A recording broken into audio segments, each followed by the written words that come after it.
ആകെ കടഞ്ഞു പിഴിഞ്ഞു രചിച്ചതീ ഭാഗവതം മഹാവേദസാരം മഹാവേദസാരം. നാരായണ ജയ നാരായണ നാരായണ ജയ നാരായണ നാരായണ ജയ നാരായണ നാരായണ ജയ നാരായണ. സത്തുക്കൾ നിത്യമായി പാരായണം ചെയ്യും ഉത്തമവേദമീ ഭാഗവതം. സത്തുക്കൾ നിത്യമായി പാരായണം ചെയ്യും ഉത്തമവേദമീ ഭാഗവതം. അഷ്ടാദശ പുരാണങ്ങളിലേറ്റവും ഇഷ്ടമായി കണ്ടതീ ഭാഗവതം. അഷ്ടാദശ പുരാണങ്ങളിലേറ്റവും ഇഷ്ടമായി കണ്ടതീ ഭാഗവതം. നാരായണ ജയ നാരായണ നാരായണ ജയ നാരായണ നാരായണ ജയ നാരായണ നാരായണ ജയ നാരായണ.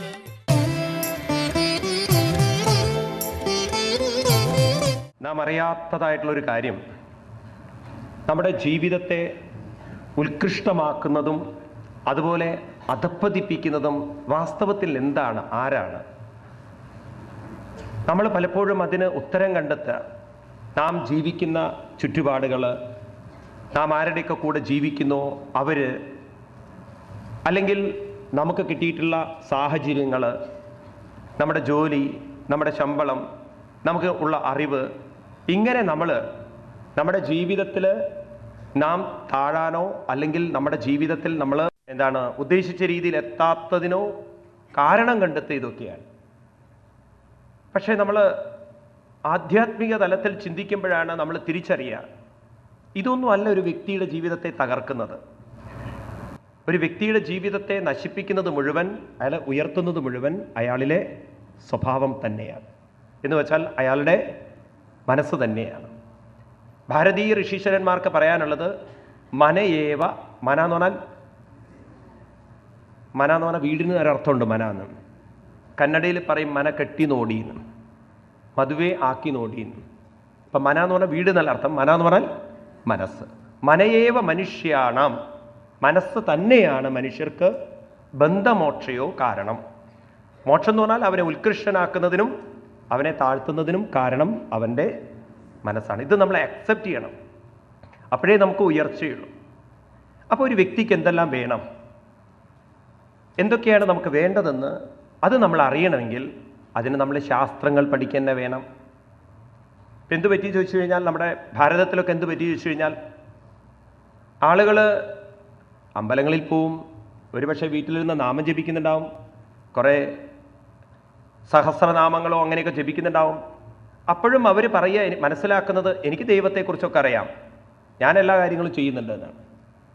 പക്ഷെ ദൈവത്തെക്കുറിച്ച് അറിയാമെന്ന് പറയുമ്പം അവർ ദൈവം എന്ന് പറയുന്നത് ഏതോ ക്ഷേത്രത്തിലിരിക്കുന്ന അല്ലെങ്കിൽ അവരുടെ സങ്കല്പത്തിലിരിക്കുന്ന ഏതോ രൂപത്തെയാണ്.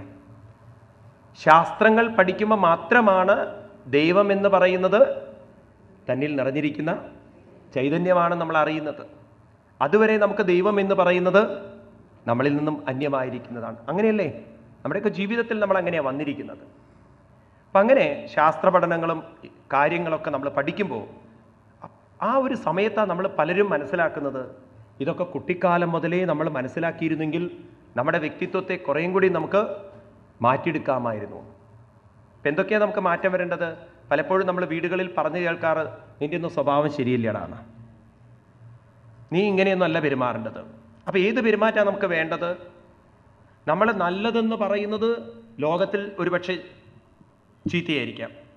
നിങ്ങൾ സ്വന്തം കുട്ടിയുടെ കാര്യം തന്നെ നോക്കൂ. നിങ്ങൾ അതിനെ എങ്ങോട്ടും പറഞ്ഞേക്കില്ല, വീട്ടിൽ വളരെ അച്ചടക്കത്തോട് ഒതുക്കത്തോടുകൂടി വളർത്തിക്കഴിഞ്ഞാൽ നാളെ അത് സമൂഹത്തിൽ ഇറങ്ങിക്കഴിഞ്ഞാൽ സമൂഹത്തിലുള്ളവരെന്താ പറയുക? നല്ല ജീവിതം എന്നാണോ പറയുക, ചീത്ത ജീവിതം എന്നാണോ പറയുക? ഓവറായിട്ടുള്ള ഒതുക്കവും ഇന്നത്തെ കാലഘട്ടത്തിനനുസരിച്ച് നമ്മൾ സാഹചര്യത്തിനനുസരിച്ച് ഉണർന്ന് പ്രവർത്തിക്കാത്തൊരു വ്യക്തിത്വമാണ് ഒരു കുട്ടിയിൽ നിങ്ങൾ വളർത്തിക്കൊണ്ടുവരണമെങ്കിൽ അത് നല്ലതാവോ ചീത്തയാവോ? ചീത്തയാവും. അപ്പോൾ സമൂഹത്തിൽ എപ്പോഴും അങ്ങനെയാണ്. നല്ലോണം വസ്ത്രം ധരിച്ചിട്ടാണ് പഠിപ്പിച്ചതെങ്കിൽ ചീത്തവരാണ് അവർ. കുറച്ചേ വസ്ത്രം ധരിച്ചുള്ളൂ എങ്കിലോ അത് നല്ലതാണ്. കാരണം സമൂഹത്തിന് അങ്ങനെയൊക്കെയാണ് സ്വഭാവം എന്ന് പറയുന്നത്. എല്ലാ തരത്തിലുള്ള കുഴപ്പങ്ങളും ഉണ്ടാക്കാൻ പറ്റുന്ന ഒരു വ്യക്തിയാണെങ്കിൽ, ക്ലവറാണെങ്കിൽ, സ്മാർട്ടാണെങ്കിൽ അവൻ കഴിവുള്ളവനാണ്. അപ്പം അങ്ങനെ നമ്മൾ ജീവിതത്തിലുണ്ടല്ലോ ഒരു സ്ഥലത്ത് നമ്മൾ മനസ്സിലാക്കുന്നതല്ല മറ്റൊരിടത്താവുന്നത് അല്ലേ? മൊത്തം നമ്മൾ നോക്കുമ്പോൾ പണ്ട് കാലത്ത് നമ്മൾ സ്ത്രീകൾ സൗന്ദര്യം എന്ന് പറയുന്നത്, വസ്ത്രധാരണം എന്ന് പറയുന്നത് നമ്മൾ മനസ്സിലാക്കിയതാണോ ഇപ്പോഴത്തെ ധാരണ? നോക്ക് ഇത്ര വ്യത്യാസം വന്നു എന്നുള്ളത്. അങ്ങനെയൊക്കെ ഉള്ളൊരു മാറ്റം ഈ സമൂഹത്തിൽ സംഭവിക്കുമ്പോൾ നമ്മുടെ വ്യക്തിത്വത്തിൽ എവിടെയാണ് മാറ്റം വരേണ്ടത്? ഭാഗവതത്തിന് പറയാനുള്ളത് നമ്മുടെ വ്യക്തിത്വത്തിൽ മാറ്റം വരിക എന്ന് പറഞ്ഞാൽ ആദ്യം നമുക്ക് വിവേകമുണ്ടാവണം എന്ന് പറയണം. ഏറ്റവും വലുതാണ് ഒരു മനുഷ്യനെ സംബന്ധിച്ച് വിവേകം. അതില്ലെങ്കിൽ പിന്നെ അവനെ മനുഷ്യനെന്ന് വിളിക്കാൻ പറ്റില്ല. അവനെ മനുഷ്യരൂപേണ മൃഗം ചരന്തി. എന്താ വിവേകം എന്ന് പറയുന്നത്? എന്താ വിവേകം എന്ന് പറഞ്ഞാൽ അർത്ഥം? വിവേകം എന്ന് പറഞ്ഞാൽ ഞാൻ എവിടെ നിന്ന് വന്നു, എന്നെ ആര് നിലനിർത്തുന്നു, എനിക്ക് എങ്ങോട്ടാണ് എത്തിച്ചേരാനുള്ളത്, ഇതിനെക്കുറിച്ചുള്ള ഒരു വ്യക്തത. അത് കുട്ടിക്കാലത്തെ ഉണ്ടെങ്കിൽ നമ്മളെ വഴിതെറ്റിക്കാൻ ഒരാൾക്ക് സാധിക്കുമോ? സമൂഹത്തിന് സാധിക്കുമോ? ഉണ്ടോ ഇല്ലയോ? അത് നമുക്കാരും പറഞ്ഞു തരാനില്ല. നമ്മൾ ക്ഷേത്രങ്ങളിൽ പോകുന്നുണ്ടെങ്കിലും തൊഴുന്നുണ്ടെങ്കിലും എന്താണ് ജീവിതത്തിൻ്റെ ഉദ്ദേശമെന്ന് ആരും പറഞ്ഞു തരുന്നില്ല. അതുകൊണ്ട് ഭാഗവതം പറയുന്നു, ഒരു വ്യക്തിക്ക് ഏറ്റവും വേണ്ടുന്ന സമ്പത്ത് ഏതാണെന്ന് ചോദിച്ചു കഴിഞ്ഞാൽ വിവേകമാണ്. അപ്പോൾ നമുക്ക് ആ വിവേകം ഉണ്ടാവണമെങ്കിൽ എന്ത് വേണം? അതിന് നമ്മൾ സജ്ജനങ്ങളുമായിട്ട് സമ്പർക്കമുണ്ടാവണം. ഇതാണ് രഘുഗണ രാജാവിനോട് ഭടഭരതൻ പറയുന്നത്. രാജൻ അങ്ങ് എന്തെല്ലാം കാര്യങ്ങൾ ചെയ്താലും രഘുഗണ ഏതൽ തപസന്നയാദി ന ചേച്ചയാ നിർവപണൽ ഗൃഹത്വ ന ചന്ദസാനൈവ ജലാഗ്നിസൂരി വിനാമഹൽപാദ രജോഭിഷേകം. കാരണം സമൂഹം എന്ന് പറയുന്നത് നമ്മളെ വഴിതെറ്റിച്ചുകൊണ്ടാണ് ഈ സമൂഹം നമ്മളെ കൊണ്ടുപോകുന്നത്. ഉപനിഷത്തിൽ പറയും, മുണ്ടകോപനിഷത്തിൽ പറയും, അവിദ്യയാ മന്ധരേ വർത്തമാന സ്വയം ധീരാ പണ്ഡിതം മന്യമാന ജംഗന്യമാന പരിയന്തി മൂഢാം അന്തേനൈവ നിയമാനായ ദാന്ത. അവിദ്യയാ മന്ധരേ വർത്തമാന. ഭൂരിപക്ഷം ആളുകളും അവിവേകത്തിലാണ് ജീവിക്കുന്നത്. അവർ ജീവിക്കുന്നതും അവിവേകത്തിലാണ്. അവർ മറ്റുള്ളവർക്ക് പറഞ്ഞു കൊടുക്കുന്നതും അവിവേകം തന്നെയാണ്. നമ്മുടെ ഓൾ വിദ്യാഭ്യാസം എടുത്തു നോക്കൂ നിങ്ങൾ, ഓൾ പൊളിറ്റിക്സ് എടുത്തു നോക്കൂ നിങ്ങൾ, ഏത് പൊളിറ്റിക്സ് ആയിക്കോട്ടെ. ഞാൻ ഒരു പൊളിറ്റിക്സിലും ഗ്രേറ്റ്നെസ് കാണുന്നില്ല. ഇപ്പോഴത്തെ ഇലക്ഷനൊക്കെ എടുത്ത് നോക്കിയാൽ നമുക്ക് കാണാൻ പറ്റും എങ്ങോട്ടാണ് സൊസൈറ്റി അവർ ഗൈഡ് ചെയ്യുന്നത്. മോസ്റ്റ് കറപ്ഷനും എല്ലാ തരത്തിലുള്ള പ്രശ്നങ്ങളും നമ്മുടെ സമൂഹത്തിൽ വരാൻ കാരണം അവിദ്യ മന്ധരേ വർത്തമാന. അവരുറപ്പിച്ചിരിക്കുന്നത് മനുഷ്യൻ വന്നിരിക്കുന്നത് സുഖത്തിൽ നിന്നാണ്, മനുഷ്യൻ ജീവിക്കുന്നത് സുഖത്തിലാണ്, മനുഷ്യൻ ജീവിക്കേണ്ടതും സുഖത്തിലാണ്. എവിടുന്ന് കിട്ടും ഈ സുഖം? നീ സമ്പത്താർജിക്കൂ, ലൗകികമായിട്ടുള്ള ഭൗതികമായ സാമഗ്രികൾ വർദ്ധിപ്പിക്കൂ, എന്താ നിനക്ക് സുഖം കിട്ടുന്നത്. പക്ഷേ ഇവർ കുറച്ച് കഴിഞ്ഞാൽ ഇവർ തന്നെ പറയുന്നു, ഈ ഭോഗസുഖങ്ങളൊക്കെ മനുഷ്യനെ എത്തിച്ചിരിക്കുന്നത് സുഖങ്ങളിലേക്കല്ല, ശാന്തിയിലേക്കല്ല, സ്വസ്ഥതയിലേക്കല്ല. അവനെ എത്തിച്ചിരിക്കുന്നത് രോഗങ്ങളിലേക്കും അസ്വസ്ഥതകളിലേക്കാണ്. ശരിയാണോ? അതല്ലേ നമ്മൾ കണ്ടുകൊണ്ടിരിക്കുന്നത്? അല്ലെങ്കിൽ അമേരിക്കയിലുള്ളവരൊക്കെ ഇവിടെ വരൂ, ഇന്ത്യയിൽ ആധ്യാത്മിക അഭ്യസിക്കാൻ വേണ്ടി വരൂ. ഓരോ ആശ്രമങ്ങളിൽ നിങ്ങൾ കയറി നോക്കൂ, എത്ര വിദേശികളാണ് നമ്മുടെ ഭാരതീയ സംസ്കാരം പഠിക്കാൻ വേണ്ടി വരുന്നത്. അപ്പോൾ നമ്മുടെ ഋഷീശ്വരന്മാർ നമ്മളോട് പറയുന്നു, ഇവരുടെ പിന്നാലെ നമ്മൾ പോവരുത്. കാരണം അവിദ്യയാ മന്ധരേ വർത്തമാന സ്വയം ധീര പണ്ഡിതം മന്യമാന. അവർ പറയുന്നു, ഇതാണ് ജീവിതം, ഇതാണ് നമ്മളെ ധീരനാക്കുന്നത്. പണത്തിൻ്റെ മുകളിൽ പരുന്തും പറക്കുന്നു, പണമില്ലാത്തവൻ പിണമാണ്, എന്തെല്ലാം സ്റ്റേറ്റ്മെൻറ്റുകളാണ് നമ്മൾ കേൾക്കാറ്. എന്നാൽ പണമില്ലാത്തവർ ജീവിക്കുന്നില്ലേ? ഇല്ലേ? അല്ല സ്വാമി, ഇതൊക്കെ ഇവിടെ നിന്ന് പ്രസംഗിക്കാൻ പറ്റുമെന്ന്. റോട്ടിൽ ഇറങ്ങി നോക്കും, ഒരു ഓട്ടോറിക്ഷ വിളിച്ചിട്ട് അവനോട് പറയാണ്, പണമില്ലാത്തവർ ജീവിക്കണ്ടല്ലോ സുഹൃത്തെ. എന്ന് പറഞ്ഞാൽ അവിടെ ജീവിക്കാൻ പറ്റുമോ? അങ്ങനെയല്ല പറയുന്നത്. നിങ്ങൾക്ക് സമൂഹത്തിൽ ജീവിക്കാൻ പണം വേണം, പക്ഷെ ജീവിക്കാൻ പണം വേണോ? അതാ ചോദ്യം. If you want to become a part of society, നിങ്ങൾക്ക് പണം വേണം. നിങ്ങൾക്ക് സ്വന്തമായിട്ട് നിങ്ങളുടെ ജീവിതം നിലനിർത്താൻ പണം വേണോ? പണമില്ലാത്തവർ ജീവിതം നിലനിർത്തുന്നില്ലേ? ഇല്ലേ? നിങ്ങൾക്കറിയില്ലെങ്കിൽ എനിക്കറിയാം. ഞാൻ എത്രയോ ആളുകളെ കണ്ടിട്ടുണ്ട്, ഒരു പണം പോലും തൊടാതെ ജീവിക്കുന്ന ആളുകൾ. കണ്ണുകൊണ്ട് കണ്ടിട്ട്, നഗ്ന നേത്രം കൊണ്ട് കണ്ടിട്ടുണ്ട്. ഇപ്പോഴും ജീവിച്ചിരിക്കുന്നവരുണ്ട്. നിങ്ങളങ്ങനെ തെറ്റിദ്ധരിക്കരുത് പണം ഉണ്ടെങ്കിലാണ് ജീവിതം എന്ന്. പണം തൊടാത്ത ആശ്രമങ്ങളുണ്ട്, അതറിയും നിങ്ങൾക്ക്. കൈകൊണ്ട് പണം തൊടാത്ത ആശ്രമങ്ങളുണ്ട്.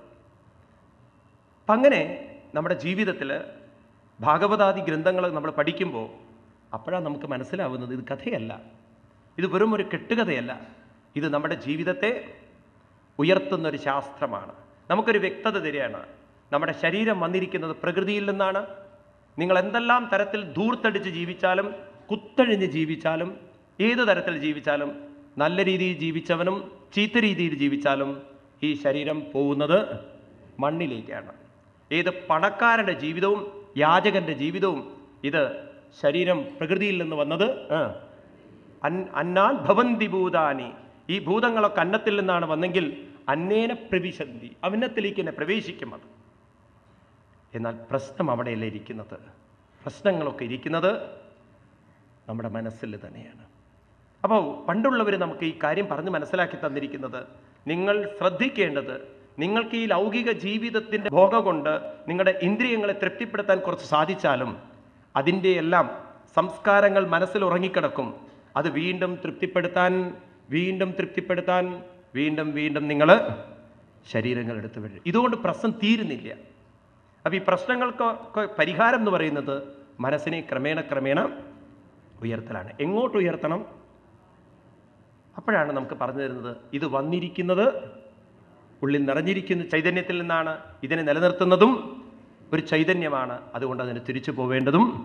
അങ്ങനെ നമ്മൾ മനസ്സിനെ ക്രമേണ സ്ഥൂല വസ്തുക്കളിൽ നിന്നും സൂക്ഷ്മതയിലേക്ക് നയിക്കണം.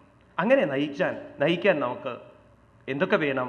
അതിലാദ്യം വേണ്ടത് വിവേകമാണ്. രണ്ടാമത് വേണ്ടത് വിനയമാണ്. വിവേകവും വിനയവും.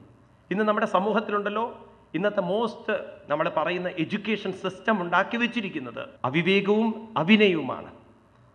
പഠിക്കും തോറും ഇന്നത്തെ കുട്ടികൾക്ക് വിനയം കൂടുകയാണോ കുറയാണോ ചെയ്യുന്നത്? കുറയുന്നതാണ് നമ്മൾ കാണുന്നത്, അല്ലേ? ശരിയല്ലേ? പ്രായമായിട്ടുള്ളവരോട് കാണിക്കുന്ന ക്രൂരതകളൊക്കെ കൂടി വരില്ലേ? കല്യാണം കഴിഞ്ഞ് കുറേ സമ്പത്ത് വർദ്ധിക്കുമ്പോഴേക്കും അച്ഛനും അമ്മയൊക്കെ ഔട്ട്ഡേറ്റഡായി പോകുന്നൊരു സംസ്കാരത്തിലേക്കാണ്. നമ്മുടെ സെൻട്രൽ ഗവൺമെൻറ്റിന് ബില്ല് കൊണ്ടുവരേണ്ടി വന്നു, അച്ഛനെ അമ്മയെ നോക്കണം എന്നുള്ളത്. അച്ഛൻ്റെ അമ്മയുടെ നിന്ന് പ്രോപ്പർട്ടി വാങ്ങിച്ചിട്ടുണ്ടെങ്കിൽ അവർക്ക് തിരിച്ചു കൊടുക്കണം എന്നുള്ളൊരു ബില്ല് കൊണ്ടുവരേണ്ടി വന്നു. ഇതൊക്കെ എന്തുകൊണ്ടാണ്? വിനയമില്ലായ്മയാണ്. അപ്പം ഈ വിനയം ഉണ്ടാവണം. അതെങ്ങനെ കിട്ടും? ഈ വിനയം എന്ന് പറയുന്നത് അതാര് തരും? അത് താനെ വരുമോ വിനയം? ഇല്ല. വിവേകത്തിൽ നിന്നേ വിനയം വരുള്ളൂ. ഗീതയിൽ എത്ര വ്യക്തമായിട്ടാണ് കൃഷ്ണൻ പറയുന്നത്? വിദ്യാ വിനയസമ്പന്നേ. എവിടുന്നാ വരുന്നത്? വിദ്യാ വിനയസമ്പന്നേ. വിദ്യയിൽ നിന്ന് വിനയം വരും, വിവേകത്തിൽ നിന്ന് വിനയം വരും. വിനയം എന്ന് പറഞ്ഞാൽ അർത്ഥം തല കുനിക്കുക എന്നല്ല അർത്ഥം.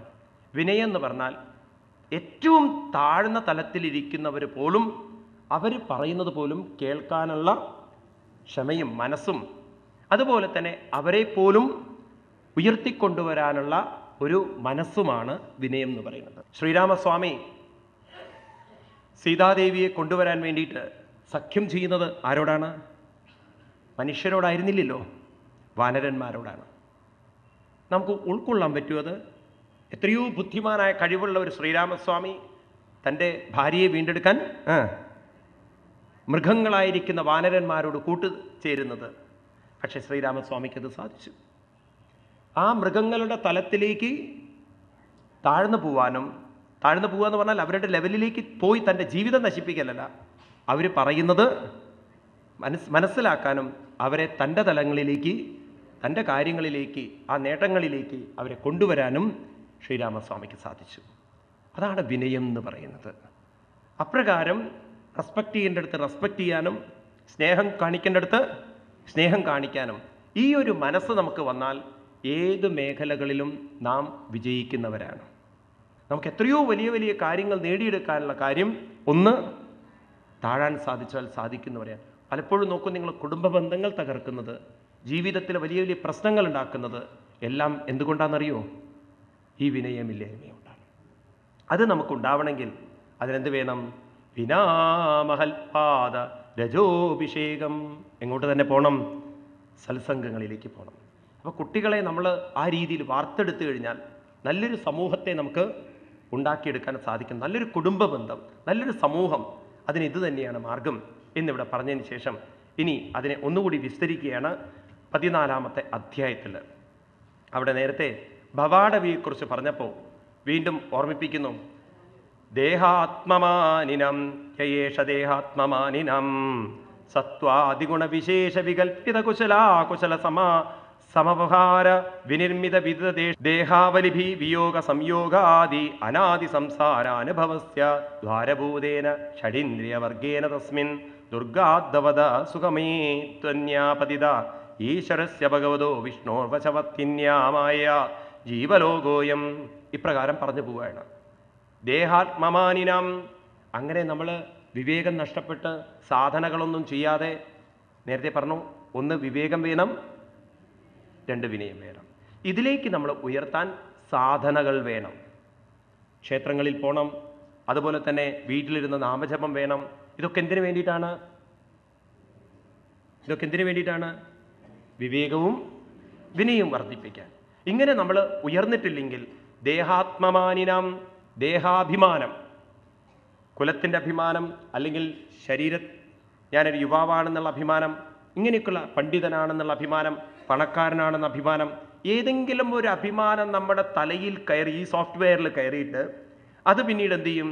സത്വാദി ഗുണവിശേഷ വികൽപ്പിത കുശലാകുശല സമാവഹാര വിനിർമ്മിത വിവിധ ദേഹാവലിപി, നമ്മളെ ഓരോ തരത്തിലുള്ള കർമ്മങ്ങൾ ചെയ്യിക്കും, പിന്നെ ദുഃഖിപ്പിക്കും, കരയിപ്പിക്കും, വേദനിപ്പിക്കും.